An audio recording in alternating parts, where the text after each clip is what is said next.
Morning, everyone. Good morning. Morning, Pete. Hey, Pete. How are you? Good, thank you. Hi guys, welcome to Port. How are you, Pete? Michael Glenn, Lordy here. What's the mood like in Connach rugby this morning?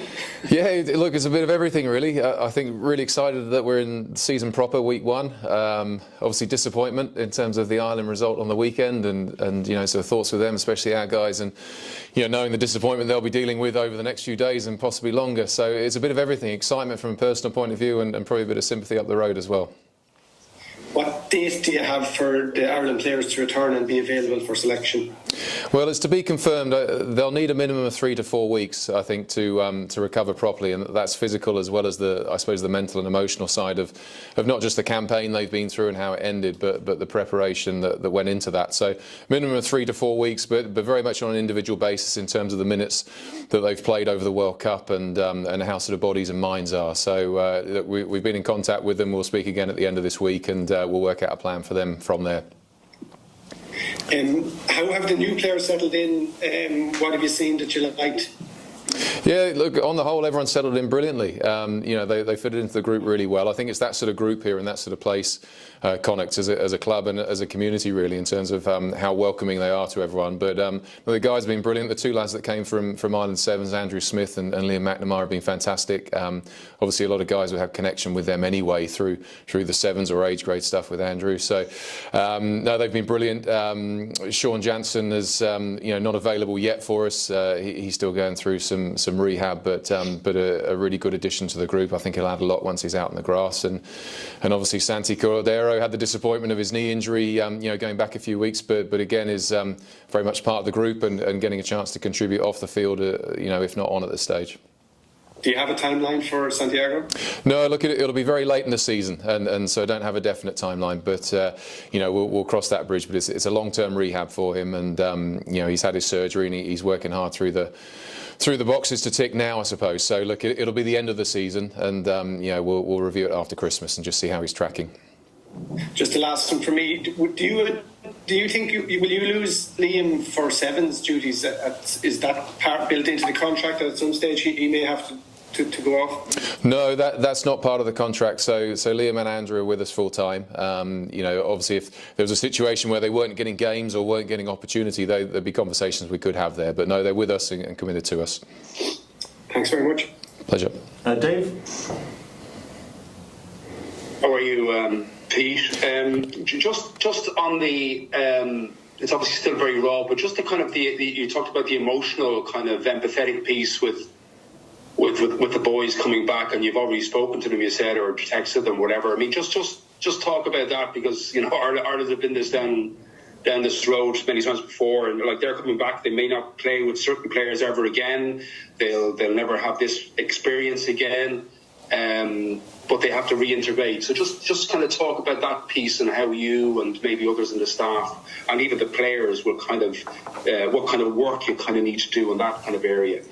Yeah, it's certainly something we need to be really aware of. I mean, there's an element of it that is just the flux and the flow of high performance sport, I suppose. You get to the end of a major campaign, particularly a World Cup cycle, and there's always going to be retirements, and you know, whether you're celebrating or commiserating, there's going to be guys moving on from that group, and you know, I think that is part of the cycle, and you know, obviously adds to the disappointment if you don't quite reach those goals you're after. Look, at the same time, it's the whole package, really. You know, the outcome obviously has a huge sway on how people are feeling from an emotional, you know, sort of psychological point of view.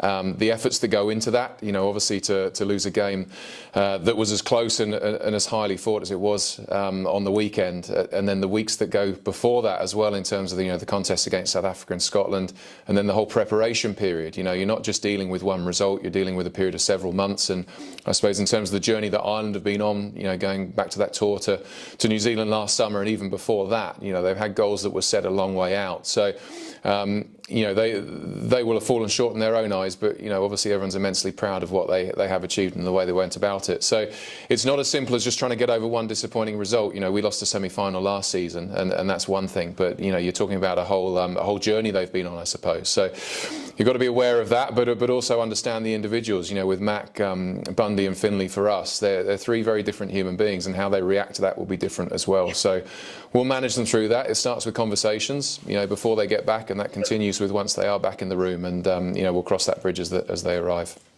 there was a slow start last season. I know it ameliorated later on, but just again, obviously you don't want a slow start, but how are you kind of looking at that and assessing that in terms of what needs to be kind of amended or changed compared to last season at the start?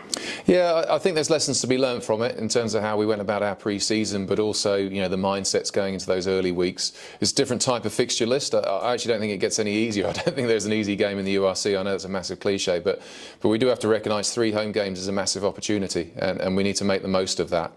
That said, no one's going to give you points just because you're at home, and we've got 3 very challenging games against Ospreys, Glasgow, and Ulster. Very challenging in different ways. They'll offer real sort of unique weeks, I suppose, in terms of the type of game plans we need, but also the type of threats coming from them. So it's a great opportunity, but one we'll have to be really good to make the most of. And it's all very well saying, great, you've got 3 games at home compared to the run of fixtures we had this time last year.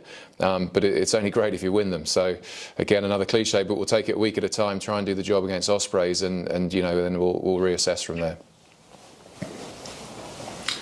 Simon. Hi, Pete. Hi, Simon. Morning. Cardiff here in Wales. We were also dealing with a World Cup quarter-final exit. I was just thinking, you're talking about your first game against the Ospreys there, coached by a countryman of yours, Toby Booth. What kind of do you expect from a team coached by him? And generally, having seen the Ospreys over the years, what kind of challenge and style do you expect to see on the weekend? Yeah, it's a great question, Simon. I think first and foremost, we've never come up against an Ospreys team that isn't unbelievably physical and unbelievably well organised. And I think that's part of the DNA in terms of the success that the club has had over the period of regional rugby, but also what Toby brings to the table there. So we know it'll be a very physical game. For all ambition of what we want to do with the ball and the way we might want to play the game, the first and foremost you've got to front up physically, and that's for us in defence in terms of stopping their momentum of some pretty big ball carriers coming at us, but also in attack in terms of us earning the right to play around the carry and around the breakdown area. So I think that front end of the physical contest will be incredibly important. And I think Toby will have a team that's really well organised in terms of their first phase plays and their kick chase and all those fundamentals of the game that give them the structure to then play off. So we'll have to play really well, and particularly being at home, we will want to assert our own style of play and I suppose make a statement about what we want to do this season. But we've definitely got to earn the right to do that, and we know it'll be a big challenge. You reached the semi-finals last year, which I think surprised a lot of people, surpassed perhaps expectations. If memory serves me right, Connach won the league during the World Cup year, 2015-2016. So, how do you rate your chances this year of even potentially going better? What are your realistic targets for the league as a whole? Yeah, look, I think making that semi-final certainly, raised expectations, and certainly it's generated a hunger within the group, within the squad, in terms of feeling, as proud as they were to get to a semi-final last year. They realised that we had to give ourselves a bit of catching up to do across the season after a slow start.